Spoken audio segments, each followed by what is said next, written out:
yéenekaay bi nga xam ne moom mooy Les Échos ñoom nag dañoo fësal seen xët wu njëkk li nga xam ne mooy coow li nekkoon diggante lii di AA Power di entreprise kon espagnol boobu ak nag bii di APO bu Sénégal ñu ne nag fi mu nekk nii kon APO bu Sénégal bu Espagne moo porte plainte kon bu réewum Sénégal ñëwaat nañu it ci li nga xam ne mooy campagne électorale bi nga xam ne tàmbali na ak nag violence ba nga xam ne xaat kon ñu nga cay nemmeeku soxna Fatima. d'accord ñu jàll ci beneen yéenekaay.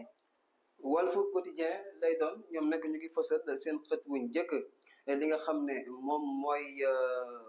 ba léegi campagne élection législative yi loolu sax ñu ne ça clash déjà maanaam nag kon waxante ak jokkante kàddu ya tàmbali na ci nga xam ne ñooy différentes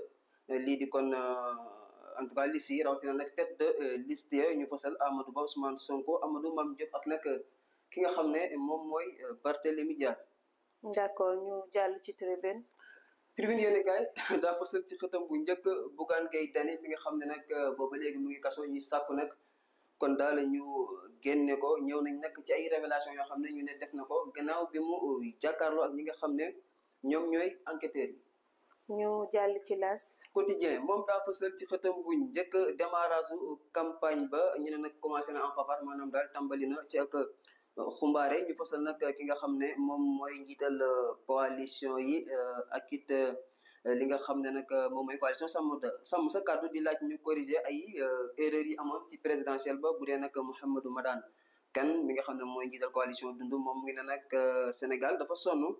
assemblée boo xam ne day remoquer exécutif noonu bëggatuñ ko fi gis Macky Sall nag mi woote depuis fële mu nekkoon bitim réew ak Amadou Ba mi nga xam ne nag mu ngay kon daal flingué lii di pouvoir bi ak it daal lépp loo xam ne kon lamboo naag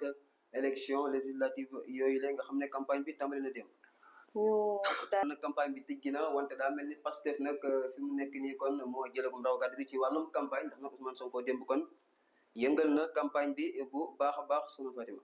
ñu jàll ci l'Observateur. ñoom dañoo ñëw ci li nga xam ne moom mooy ab entretien waxtaan bu yaatu bi ñu amal ak kii di nekkoon kon rakku président de la République di Aliou Sall moom nag nee na daal il n'est pas rassuré ñëwaat nañu nag ci lu bëri loo xam ne li tax mu ànd ak Amadou Ba ak it ay menaces yoo xam ne kon day peser ci frère Macky Sall ak si mbirum financier coowal Franck Timis lu si bëri daal jokkoon na ci ñi nga xam ne kon. ñoom ñooy suñu naataango yu l'Observateur. ñu taxaw ci yor bi ñoom dañoo fësal seen xët bu njëkk ba léegi kon ñu ne nag Ousmane Sonko moom na mu démarré campagne ba am na solo lool ñu tuddee ko sax démarrage en apothéose ñëwaat nañu it kon ci li nga xam ne moom mooy fële ca Rufisque ak nag ay matériels médicaux yu am solo yoo xam ne dañ ko jagleel hôpital hôpital Géej Sër Ndaw nag ñu ne ñoom ñoo def. don bi ni mel tollu sax ci 300 millions de francs CFA. mu nekk lu am solo mën nañ jàll ci quotidien. lii quotidien dañoo fasal seen xët bu njëkk nag li nga xam ne moom mooy mbirum en tout cas Pastef ñu ne nag dañoo gis ne daal taxawin bi ñu am daa mel ni ab arnaque gannaaw bi nga xamante ne nag sax dañoo nemmeeku boog ñu si mel ni ay transhumants la ñu mën a wooyee ñu dem. bokk ci li nga xam ne kon mooy seen ab coalition ñëwaat nañ it ci li nga xam ne kon moom mooy takku wàllu ak nag Amadou Mame Diop mi annoncé kon ak ab intercoalition boo xam ne dañ ko amal kon ci ay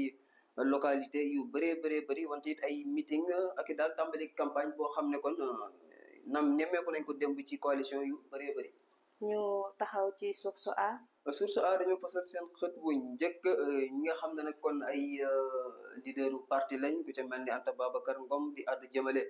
ci li nga xam ne nag moom mooy nguur gi ne daal nañuy doxalee baaxul Amadou Ba ne ñoom dañoo sax yéex koy xool seen i mbir daa yéex Barthélémy Dias it ak ñi mu àndal di tiire jëmale kon si ñi nga xam ne ñoom ñooy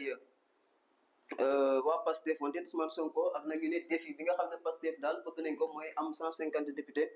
fële ci Assemblée nationale. ñu jàll ci beneen yéenekaay. Le Quotidien lay doon ñoom nag dañoo fësal seen xët bu njëkk ba léegi élection ci diggante en tout cas ñeenti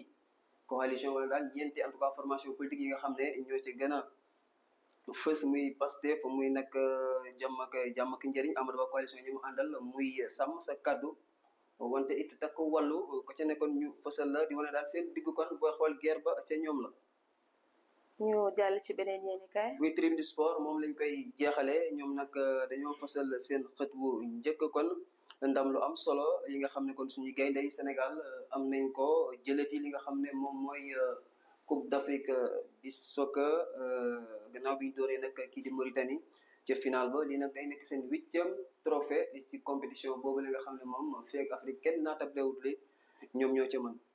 mu nekk lu am yéenekaay yi dañuy dem nag ci li nga xamante ni moom mooy suñu point d'actualité les plus phares waaye laata loolu nag dafa am lu bees tàkk luñ leen di andil mooy